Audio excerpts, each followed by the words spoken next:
নমস্কার বন্ধুরা, আজকে আমি তোমাদের সাথে শেয়ার করব পাস্তা রেসিপি।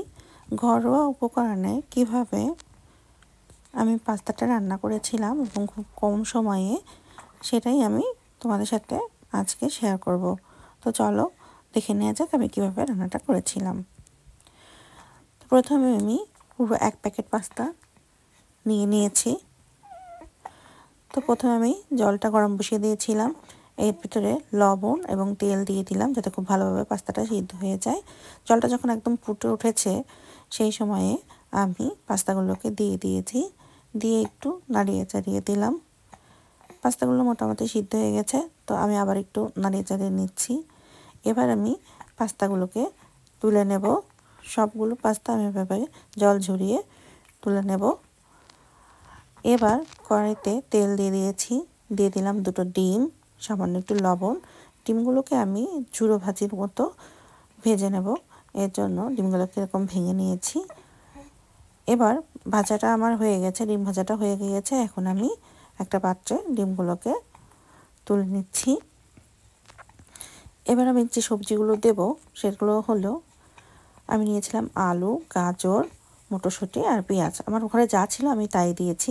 দিয়ে দিলাম রসুন কুচি আর দিয়ে দিলাম পেঁয়াজ কুচি। সামান্য একটু নাড়াচাড়া করে নেব। হালকা একটু যখন নরম হবে তখন এর ভিতরে আমি কেটে রাখা আলুগুলো দিয়ে দিলাম। আলুগুলো দিয়েও খুব ভালোভাবে নাড়াচাড়া করে নিচ্ছি, মানে আলুগুলোকে আমি হালকা একটু ভেজে নেব। তার জন্য আলুগুলো যখন হালকা ভাজা হবে তখন এর ভিতরে আমি দিয়ে দেব গাজর কুচিগুলো। গাজর কুচি দিয়েও বেশ ভালোভাবে নাড়াচাড়া করব, মানে এগুলোকে আমি সবগুলোকে বেশ ভালোভাবে ভেজে নেব। তার জন্য দিয়ে দিচ্ছি লবণ, মানে আমার যতটুকু লবণ লাগবে সেই রকম পরিমাণে আমি লবণটা দিয়েছি, লাগলে আমি পরে আবার দেব। এই পর্যায়ে দিয়ে দিলাম আমি মটরশুঁটি দিয়ে আবারও খুব ভালোভাবে নাড়াচাড়া করে নিচ্ছি, মানে ভেজে নেব এর জন্য।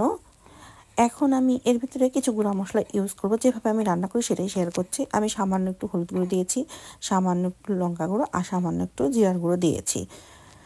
দিয়ে এবার মশলাগুলো বেশ ভালোভাবে যে সবজিগুলো এর সাথে আমি মিক্স করে নিচ্ছি। এখন এই পর্যায়ে আমি কাঁচা লঙ্কা কুচি যে কেটে রেখেছিলাম সেগুলোকে আমি দিয়ে দিলাম, দিয়ে আবারও খুব ভালোভাবে মিক্স করে নিচ্ছি, মানে সবজিগুলো বেশ ভালোভাবে যাতে সিদ্ধ হয় আমি সেভাবে করেই ভেজে নেব।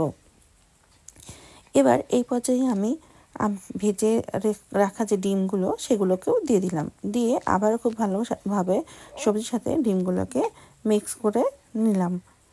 এবার এই পর্যায়ে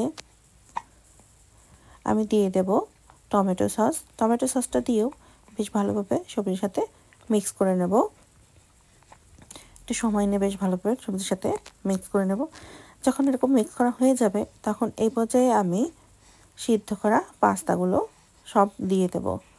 দিয়ে এবার খুব ভালোভাবে সবজির সাথে পাস্তাগুলোকে আমি মিক্স করে নেব। একটু সময় নিয়ে বেশ ভালোভাবে আমি পাস্তাগুলোকে মিক্স করে নেব এবং ক্রমাগত এভাবে নাড়তে থাকবো যাতে বেশ ভালোভাবে সব কিছুর সাথে মিক্স হয়ে যায়।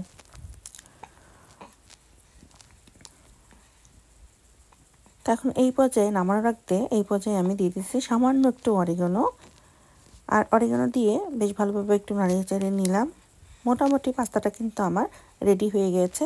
ঘরোয়া উপকরণে কম সময়ে পাস্তাটা কিন্তু আমি এভাবেই মাঝে মাঝে বাড়িতে করে নিই। তো আমি এখন নামিয়ে পরিবেশন করে নেব। তো তোমরা কিন্তু এভাবে করে একবার ট্রাই করে দেখতে পারো, যে সবজিগুলো থাকবে সেটা দিয়েই করে নিতে পারো। আমি তাই করে নিয়েছিলাম, খেতে কিন্তু খুব মজার হয়েছিল। তো যাই হোক, এটাই ছিল আজকে তোমাদের সাথে আমার শেয়ার করা রেসিপি।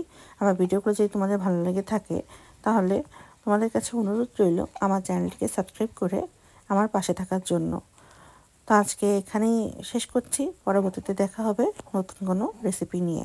ততক্ষণ পর্যন্ত তোমরা সবাই ভালো থেকো। টাটা।